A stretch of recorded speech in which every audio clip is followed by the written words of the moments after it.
Well, good morning. It's April 14th, 2022, and I'm still in an absolutely foul, ugly mood over what the Dodgers did with Clayton Kershaw yesterday. So today on Faithful Angelenos, I'm going to discuss why pulling Clayton Kershaw 7 innings into a perfect game, it wasn't just bad for him, it was terrible for baseball itself. And now, I don't say that lightly. I don't. But there's a lot to unpack from this stupid decision. Good morning, I'm James. This is your daily dose of sports and snark for the greatest sports city in the world, Los Angeles. This is Faithful Angelenos. This rant that I'm going to give in a couple of minutes might be the most important one that I might do on this silly little channel. We did get a new subscriber yesterday, by the way. Thanks for joining in. Hope you enjoy what we've been putting out. If you like the content we've been putting out, feel free to clickety-clack the like button, clickety-clack the subscribe button. There's a notifications bell. Hit that. We try to come out with a new video between 9 and 10 a.m. every day. In addition to that, sharing is caring. Let people know we exist. And by all means, comment. I am not God. I don't know everything. Quick look at the scoreboard before we move on to the main topic, because I'm going to trash a lot of these notes. The Dodgers yesterday, they did defeat Minnesota 7-0 after pulling Kershaw from 7 perfect innings. In hockey last night, Colorado obliterated the Kings. It was ugly, 9-3. Meanwhile, tonight, the Dodgers will have opening night. They'll play Cincinnati at 7 p.m. And oh, by the way, the Clippers, they didn't play, but they now know who their opponent is for the next play-in game. New Orleans, they eliminated San Antonio 113-103. They will face the Clippers Friday. The winner advances to the NBA playoffs, where they will get summarily slaughtered by Phoenix.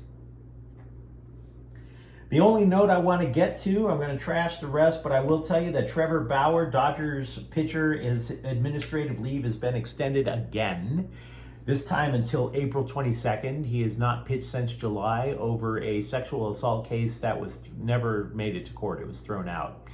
And if you want more to talk more about Bauer, I've made other videos about it. I don't want to rehash the past.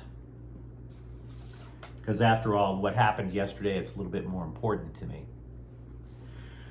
So, Clayton Kershaw pitched 7 perfect innings. He had a chance at baseball immortality, and I am still furious about it. And I want to tell you why. I'm a 54-year-old man.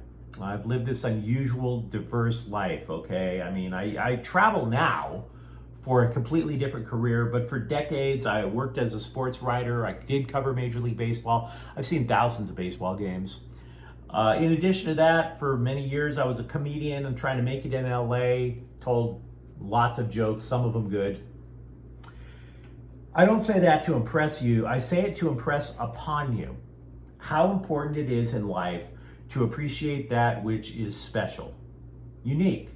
Like an art museum can have something that'll make you stop and stare, or good poetry, a beautiful singing voice, things that are special.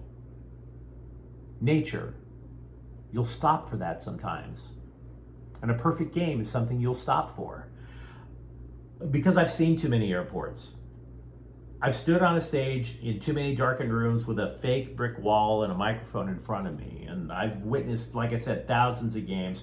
I've been to every current Major League Baseball stadium, and a few of them that are no longer in use. They've been since torn down, or they just stand there waiting to be imploded. And I left my passion of sports writing. Many people when I was a kid would tell you that that was the thing I wanted more than anything. I left my passion because in Major League Baseball alone, every single year you're covering 162 baseball games. And that doesn't count spring training. And that doesn't count the postseason. And if a game, say, starts at 7 o'clock, you don't show up at the game at like 6:45.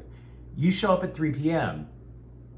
to try to get out extra information. You're watching batting practice. You're watching people stretch. You're just standing there like a doof watching people stretch. Even in the minor leagues, it's still like 140 of those games. And no matter how much you may have loved baseball as a child, it all blurs. It just becomes a big blob. It's rote. It's no longer wonderful. And I would wager that a lot of my comedian friends would tell you that after many years in that game, The art of making people laugh no longer feels particularly wonderful either, unless you completely destroy. And even then, that feels iffy. It doesn't become special. It becomes just another day in the calendar. Now you may say, oh, but you get to watch all those games for free. Yeah, but it's not by choice. A press pass becomes something akin to winning free pizza for a year.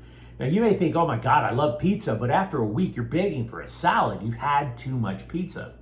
So I had to step away from baseball to rediscover what makes the game special. I had to learn to be a fan again.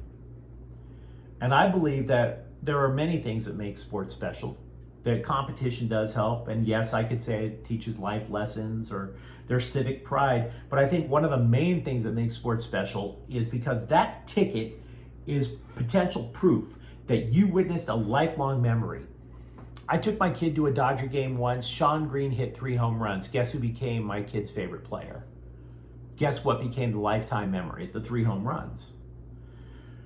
So in 2016, as a fan, I am in Miami when Dodgers pitcher Rich Hill had a brush with baseball immortality. I sat 2 rows behind the Dodgers dugout in Marlins Park while Hill retired the first 21 batters he faced. I was on the edge of my seat for a potential once-in-a-lifetime experience. And then Dave Roberts did the unthinkable. He pulled a perfectly healthy pitcher from his bid for a perfect game. Now, despite the fact that I've been a Dodgers fan all my life, I booed. I booed so loud about how much I hated Dave Roberts that he had to have heard me. Hell, the people in left field probably heard me. Now, Roberts later claimed making that decision made him sick to his stomach. No, he wasn't. I was sick to my stomach. I was disgusted by it. Because a perfect game is so profound, there have been more than 220,000 Major League Baseball games, and there have been only 23 perfect games. Roberts even said Rich Hill had, quote, the opportunity of a lifetime. Let that sink in. The opportunity of a lifetime. And after the game, the Dodgers claimed it was, oh yeah, we're just trying to keep Hill healthy for the playoffs. You know, Hill is prone to blisters. Now that is true, but Hill said he didn't have any blisters, that he was just fine. And oh, by the way, how did the Dodgers do in the playoffs? They lost to the Cubs in the NLCS. So did Dave Roberts learn anything from that game? Absolutely not. He didn't learn a damn thing. And this is a problem because the Dodgers, under President Andrew Freeman, have one fatal flaw. They do a lot of things right, but they have one fatal flaw. They have become so enslaved to analytics that they become oblivious to the obvious.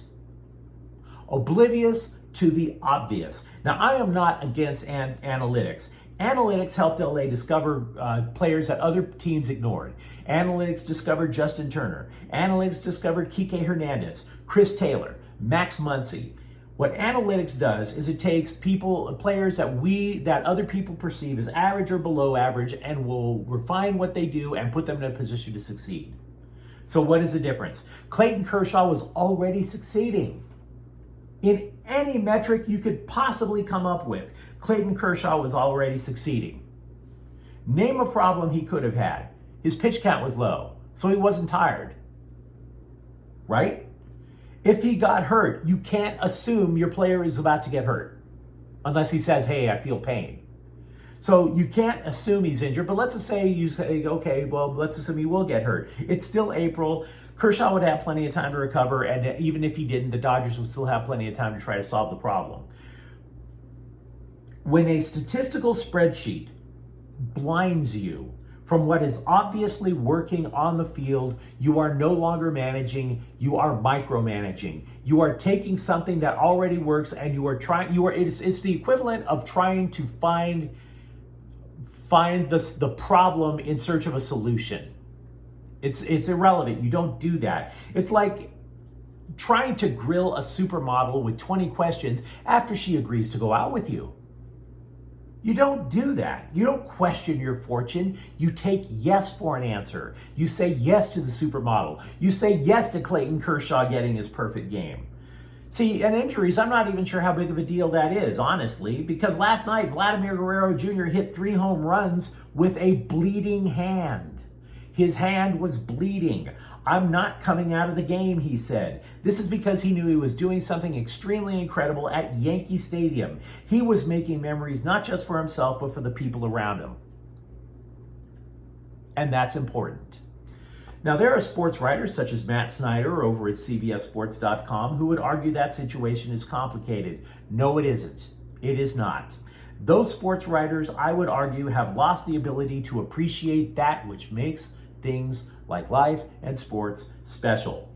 Pulling Clayton Kershaw out for no legitimate reason is about as close to something as unforgivable as sports has. It's bad for Kershaw.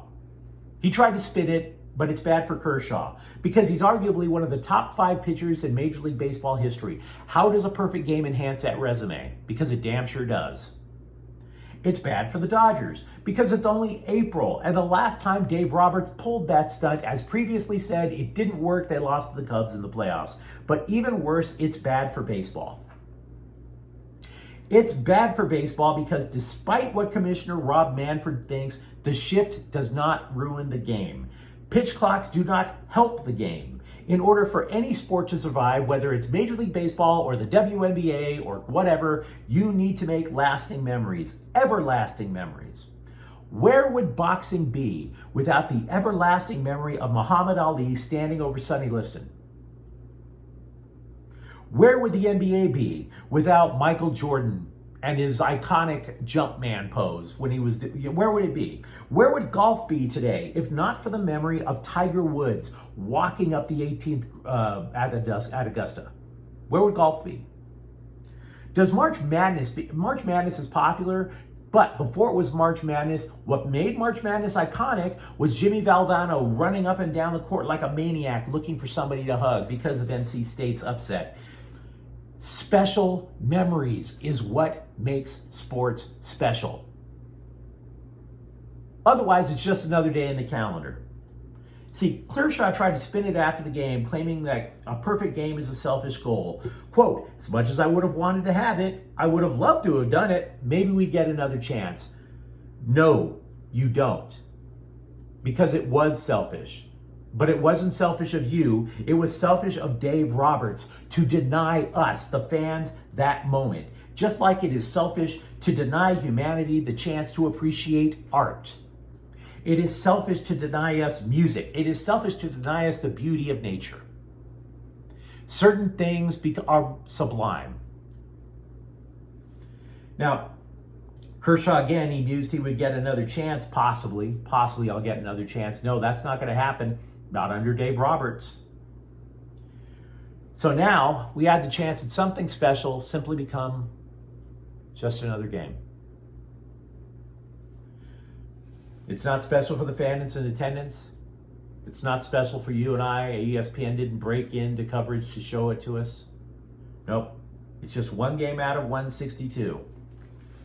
Just another day in the calendar. We had a chance for a lifelong memory. And it's just Wednesday. That's what makes me so disgusted by it. Now, if you appreciated this rant or enjoyed this content, again, like and subscribe. My name is James. Thanks for watching. Faithful Angelenos is a Corte El Queso production. Have a great day. Bye-bye.